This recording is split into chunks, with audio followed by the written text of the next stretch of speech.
आज की online class में कक्षा 11 के बच्चों का स्वागत है।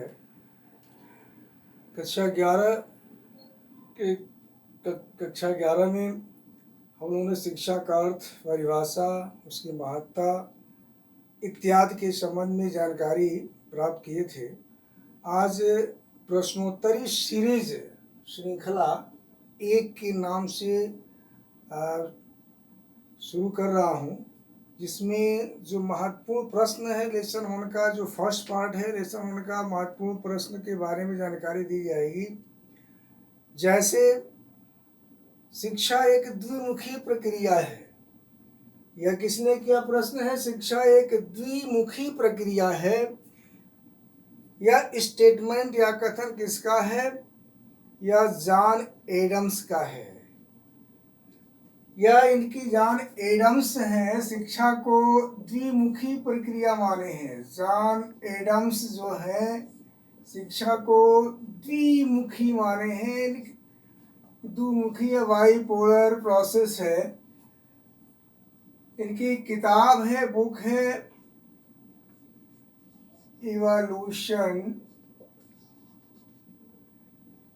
Evolution theory of education. किताब का नाम है, ध्यान दीजिएगा, evolution theory of education, John Adams की किताब है। इसके बाद से दूसरा क्वेश्चन बन सकता है कि वह कौन सा दार्शनिक है या शिक्षाविद है जो शिक्षा को त्रिमुखी प्रक्रिया माना है। तो इसमें जॉन डीवी है, अमेरिका के हैं जॉन डीवी। ये है शिक्षा को त्रिमुखी प्रक्रिया माने हैं। यह शिक्षा जो है त्रिमुखी प्रक्रिया है, यह प्रोसेस है।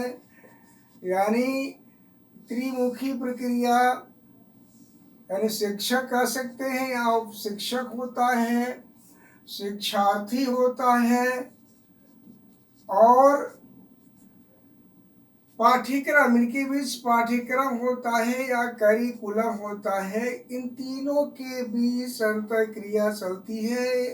यानी यह त्रिमुखी प्रक्रिया चलती रहती है। शिक्षक शिक्षार्थी के बीच में पाठ्यक्रम होता है और तीनों की त्रिमुखी प्रक्रिया चलती रहती है। इसके बाद से जो क्वेश्चन आता है कि शिक्षा का व्युत्पत्ति मूलक अर्थ क्या है? व्युत्पत्ति मूलक अर्थ शिक्षा का क्या अर्थ है? तो शाब्दिक अर्थ लिया जाए, शिक्षा जो है शिक्ष धातु से बनी है, जिसमें अप्रत्यय जुड़ा हुआ है, जिसका अर्थ होता है सीखने और सिखाने की प्रक्रिया। और शिक्षा की अंग्रेजी जो होती है वह एजुकेशन होती है। शिक्षा जो है उसकी अंग्रेजी एजुकेशन होती है, जो लैटिन भाषा के एजुकेटम से बना है। एजुकेटम यानी 3 शब्दों से लैटिन भाषा का हमने कहा कि एजुकेटम से बना है, फिर आपका एजुशियर से बना है और फिर यह एजुकेयर से बना है। इसका अर्थ होता है, एजुकेटर करता है, वो अर्थ होता है टू ट्रेन या एक्ट ऑफ टीचिंग, यानी प्रशिक्षण देना, शिक्षित करना। एजुशियर का अर्थ होता है टू ब्रिंग आउट, यानी अंदर से बाहर क्यों निकालना। और एजुकेयर का अर्थ होता है टू राइज कर सकते हैं, अप्लीमेंट कर सकते हैं, ब्रिंग अप कर सकते हैं। अर्थात ये तीनों शब्दों का अर्थ देखा जाए तो जो एजुकेशन शब्द है वह बालक के अंदर कुछ जन्मजात अंतर्निहित शक्तियाँ होती हैं। उन शक्तियों का हमने कहा कि शिक्षा क्या करती है, बाहर की तरफ प्रकटीकरण कर देना, उसका विकास कर देना, टू लीड आउट या उसको बाहर निकाल देना ही शिक्षा का अर्थ माना जाता है।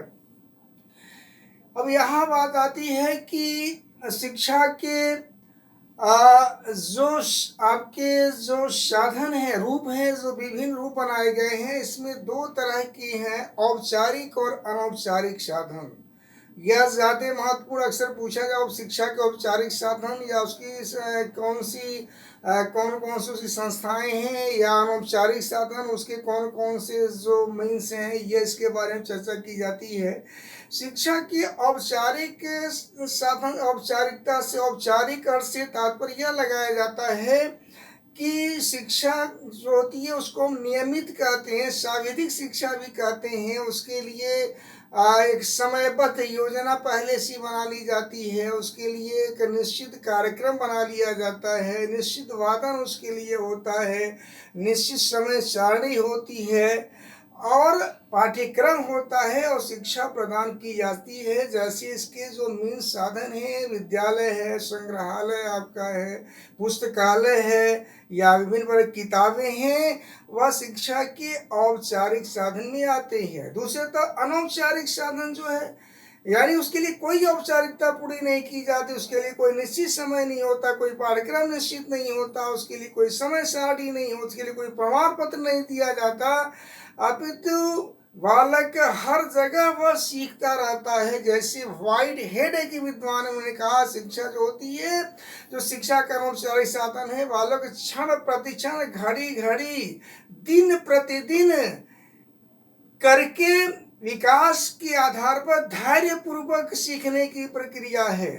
यानी हर समय हर जगह वो सीखता है, पूरा वातावरण ही वो शिक्षा का उसका साधन है, माध्यम है। इसमें जो चीज़ें हैं हम कह सकते हैं, राज्य भी आ जाएगा, इसमें परिवार भी आ जाएगा, विभिन्न प्रकार के चर्च आ जाएंगे, धार्मिक संस्थाएं आ जाएंगी, समाज आ जाएगा। सभी चीज़ें इनमें शामिल की जाती हैं शिक्षा के अनौपचारिक साधन में। तो औपचारिक साधन का अर्थ होता है जो नियमबद्ध होती है, पहले नियम बना लिए जाते हैं, उसके लिए योजना बना ली जाती है। अनौपचारिक जो साधन होते हैं, कोई योजना नहीं होती है, कोई नियमबद्ध नहीं होता है, जीवन पर्यंत चलने वाली प्रक्रिया है, लिव लॉन्ग प्रोसेस है। यह शिक्षा का अनौपचारिक साधन माना जाता है। इसके बाद से यह होता है कि शिक्षा का एक संकुचित अर्थ हो गया जो विद्यालय में दी जाने वाली शिक्षा, एक व्यापक अर्थ हो गया जो कह सकते हैं कि जो जीवन पर्यंत चलने वाली शिक्षा है।